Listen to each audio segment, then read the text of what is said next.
This is Glitter Through the Smoke with me, Tonia. Here is the disclaimer and general trigger warning. Everything discussed here on GTTS is opinion based and pulled from life experiences. Many topics may be triggering to some viewers. Mentions of multiple forms of abuse. Take care of your mental health and proceed with caution. Thank you.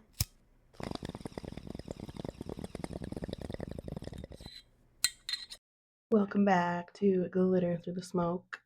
I am Tonia. Today I wanted to talk about my father and the part that he played, I guess, in my growing up. And just, kind of how I see him now. So, when it comes to my father, I know he knew about Brother B's problem, about both of his sons' fascination with sex at questionable ages. I know he protected my sister from his sons, protected. He did not protect me, though. Am I not his daughter, too? And why didn't he protect his siblings' children, his neighbors' children, his friends' children? How could he choose himself and his wife over the safety of children in their lives, the children around their sons? How could he choose to not help his sons when they first showed signs of any kind of unhealthy interest for children to have? How could he choose his wife's happiness over the horrendous actions going on in his home, within his family, and defending his wife's reactions surrounding others, holding them accountable for their children's behavior? Actions he himself caught his sons red-handed in. How does he justify the fact that he knew his wife was unsafe to be around children, his children, and he still left her unsupervised to raise his children, if you can even call what his wife did to their children raising? How could he leave his sons in charge of his daughters when he knew at least one of them had abused one of his daughters already? Why did he think it was okay for his oldest son and daughter to be parentified by himself and his wife? They deserve to have they deserve to have a childhood just as much as any child does. And my father allowed that to be stolen from them and continues to parentify them. Why was his daughter the one to call everyone and make sure that they were okay after I sent my no contact letters? What could possibly be his justification for not making sure his children are okay again? I guess I should not be surprised that once again, he chose not to step up and be the parent in the situation and let his child take care of it instead of him and his wife, the parents. How could he look himself in the mirror? How can he look himself in the mirror, knowing he continues to attempt to manipulate people around him to protect his wife and his sons, people who not only have been abused, but anyone who is kind or naive, no matter their age? I will never understand how he simply turned his cheek to the things his life partner, his children, were doing, and continues to deny anything ever happened when there are multiple people who have been abused by them all. People who have come forward. I guess that is the answer to it all, isn't it, though? That he himself is an abuser. By my father doing nothing when right in front of him, human beings, children, are being harmed by his wife and his sons. Now, by actively inserting himself into people's lives to make sure they know that I am the villain, not him or his precious wife and sons, by supporting his wife no matter what he knew the truth actually was, by giving his sons unsupervised access to young girls, even with the knowledge of their behaviors. behaviors that they were repeating onto others because they themselves were most likely experiencing the behavior from an adult that was in their lives. By continuing to support his son's childhood behaviors up to this day, by the fact that he wrote to me simply to blame me again for everything because I chose to not continue keeping my mouth shut like he does. Because I chose to stop turning a blind eye. I stopped tolerating and making excuses for the woman who gave birth to me and their son's behaviors. Because I chose to stop doing the things my father chooses to do. He allowed abuse to happen right under his nose. By every single action he has made in his life that has led up to where he is today. An abuser, an enabler.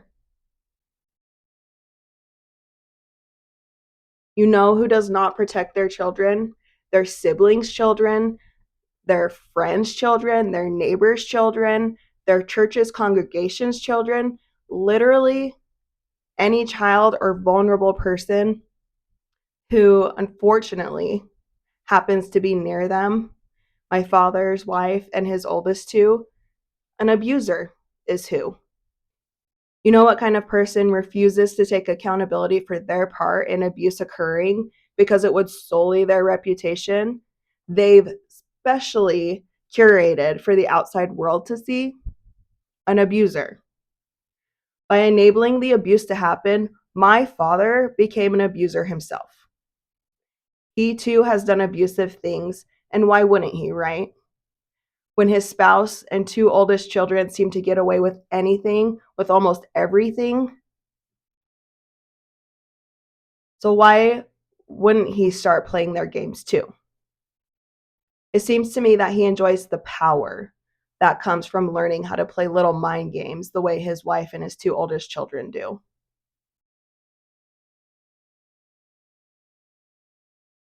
Honestly, my father is an example to me. An example of what I would have turned into if I continued tolerating the things going on within the family. If I continued having relationships that were extensions of what I was experiencing at the hands of my family. So thanks to my father for showing me what I did not want to become. It's the least he could have done. And at this point, he has proven to me and to everyone he has chosen to try to manipulate over the past few years since I went no contact with my family that he no longer is just an enabler, not an innocent bystander. No, now he is officially a knowing and participating abuser in my book. Do you know how difficult it is to face the reality that the few people you thought were guaranteed to be your protectors, your supporters, your community forever and always never were? Everything my father chose to do, chose to ignore, chose to enable proves he does not know anything about a real, healthy, loving family or even relationship is. Everything he does is to hide the fact that he allowed horrendous things to happen in his presence, within his family, under his roof.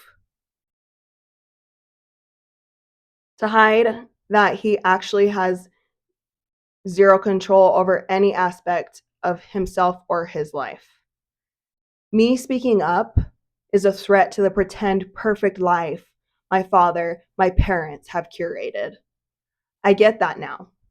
And that is why they were so quick to drop me when I started holding everyone accountable for their behavior. That is why everyone was so quick to drop me.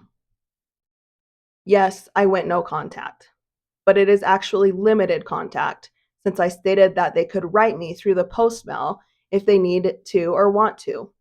My father was the first one who did write to me, and when he did, it was after he realized I wasn't going to let him or his wife or his sons get away with the abuse that they did to me all the way up until I resorted to going to limited contact with them all. He wrote to me after he realized he couldn't manipulate his own siblings into thinking I'm delusional. And what I'm saying is part of some kind of mental health crisis. Even if I was experiencing one, going around and bad mouthing me and not actually trying to help me is not the correct way to assist someone who is having a mental health crisis. If I was having one, I probably wouldn't be here anymore. Unfortunately for my parents, at least one of their sons, I am still here and plan on being here for a long time. I saw right through his sad attempt to manipulate me yet again. I will not let things go because the things that went on within our family are things people go to jail for. Forgive and forget was something always thrown around growing up. I am working on forgiving myself every single day for waiting so long to speak up for myself. I will never forgive my parents or brother B. I will never forget the way I've always felt disposable, unloved, unworthy because of the way both of my parents and brother B treated me my entire life. Every single one of them has viewed me as nothing but an object, something to be used for whichever purposes they deemed fit.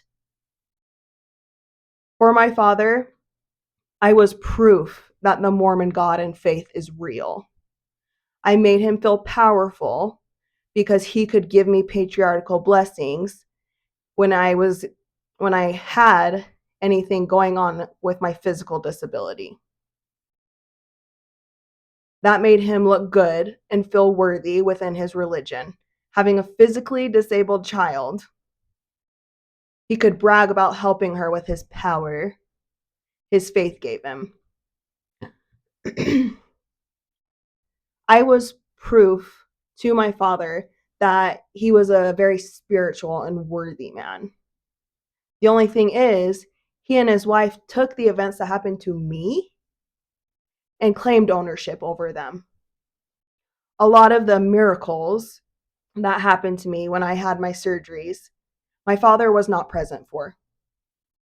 The biggest events happened when he was not present because he overworked himself and could not be awoken 99% of the time during the night when they happened. Or he chose to work over being there for me and not being present when he was home. So many doctor's appointments that he didn't come to because he had to work, because he chose to be at work rather than support his child. Yeah, he gave me blessings before I had surgeries, but that is it because he didn't know how to comfort me besides being a hand for me to hold when he chose to be home. Everything is in God's hands, I guess, though, right? Not the fact that I had one of the absolute best child doctors in the world at the time who specialized in the exact type of case that I have. Or how it was my own will that kept me hanging on and pushing through the pain. My will that kept me from ending things when I was still living under my parents' roof as a child. No, the main reason I made it through my medical struggles is their religion and their faith in it, right? That is what they believe, anyways. My father's behavior since October of 2022 is disappointing, appalling, and heartbreaking. He has done nothing but proven that he does not love me. Only what I can provide for his ego. As soon as I wasn't benefiting his life any longer, he decided I was not worth anything to him anymore. He has been attempting to clean up the mess he allowed to happen by spreading lies, and all he has been doing is digging his grave deeper and deeper. A healthy mind, a healthy person who understands what healthy unconditional love is, does not react in a way that will drive a larger and larger wedge between themselves and their child or the person who has limited contact with them.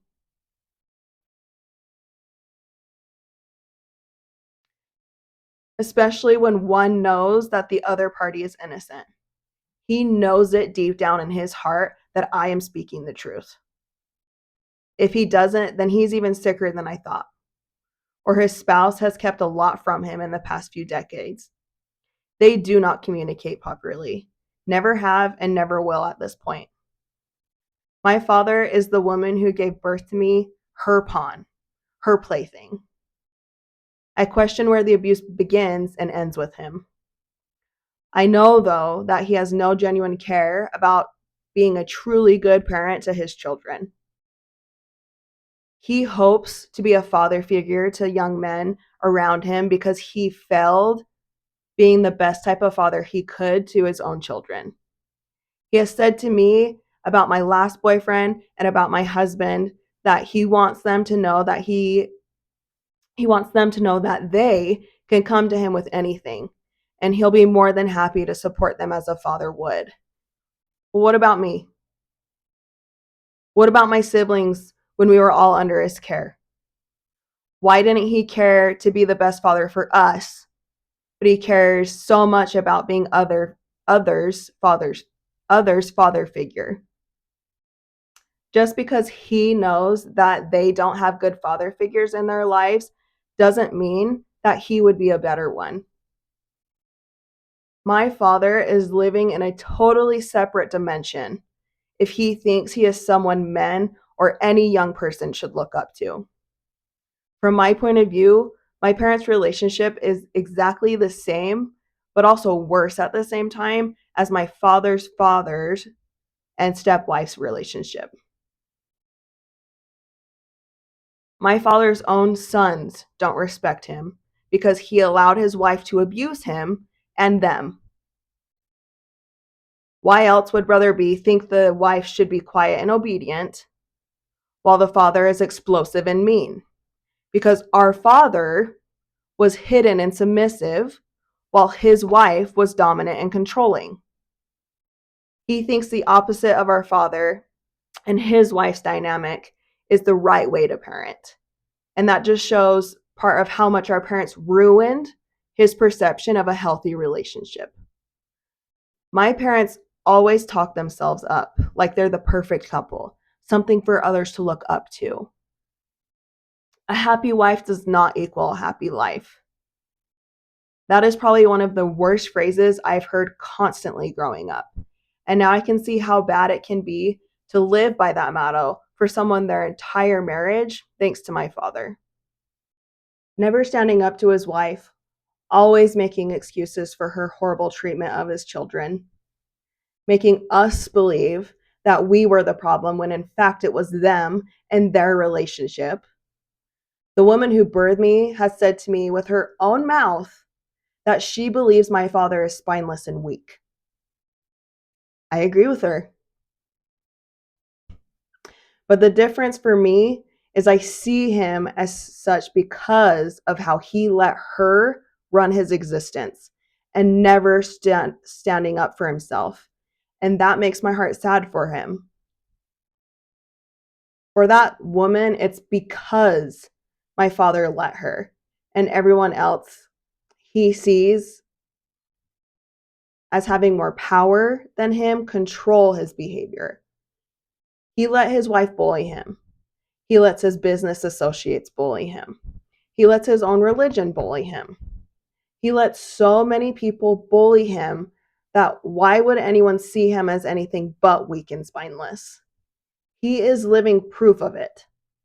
So why would anyone see him any differently? My father has no one to blame for life turning out the way it has than himself. He let things get this bad. He let everyone control his life. He has never stood up for anything that actually matters.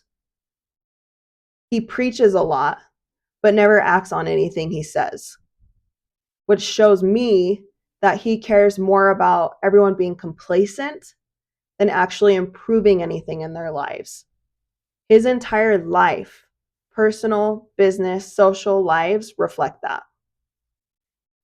In my opinion, my father is nothing more than a selfish, pathetic, poor excuse for a human.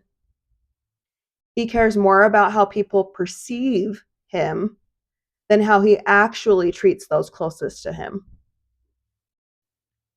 Everything about his life is only a show to hide the ugliness that he's allowed to flow rampant around him and within him. He's always chosen his image. Times when he should have chosen children's safety, he chose his ego. Times when he should have chosen to love his children enough to be present in their lives, he chose his false narrative of what he believed his family was by shoving a camcorder in our faces and making us perform happiness for him. My father is an example to me of all the things I could have become, and I actively choose not to because I didn't want to become a shell of a person like he is. He is sick if he believes we will ever have a meaningful relationship in the future. Even if he does take accountability for his part in everything, even if he begins to behave in a respectable way, he has pushed me so far away at this point, went out of his way to make me appear to be a villain in his sad little life, that I could never trust him again. Just to be clear, I have the right to speak about the things that my parents, siblings, family, and people have done to me, what my parents have allowed to happen to me, and they continue to do at the expense of my well-being. I am not an object. I am a living, existing human being just like everyone else. I offer more to this world than what people can use and abuse me for their own benefit. My father might not have abused me the most out of everyone, but he never protected me. He never saved me like he did for my sister. He is not a hero in my eyes. How dare he make himself a hero in others? He used me just like everyone else did in our family. I see him more clearly as each passing day goes, and I can never unsee what I have now been able to acknowledge. It is not my fault that he chose to be absent in my life, to use me for his own gain. I will do my best to not allow this treatment to continue, and if that means speaking on my experiences, then that is what I will do, no matter how that may reflect on my so-called family.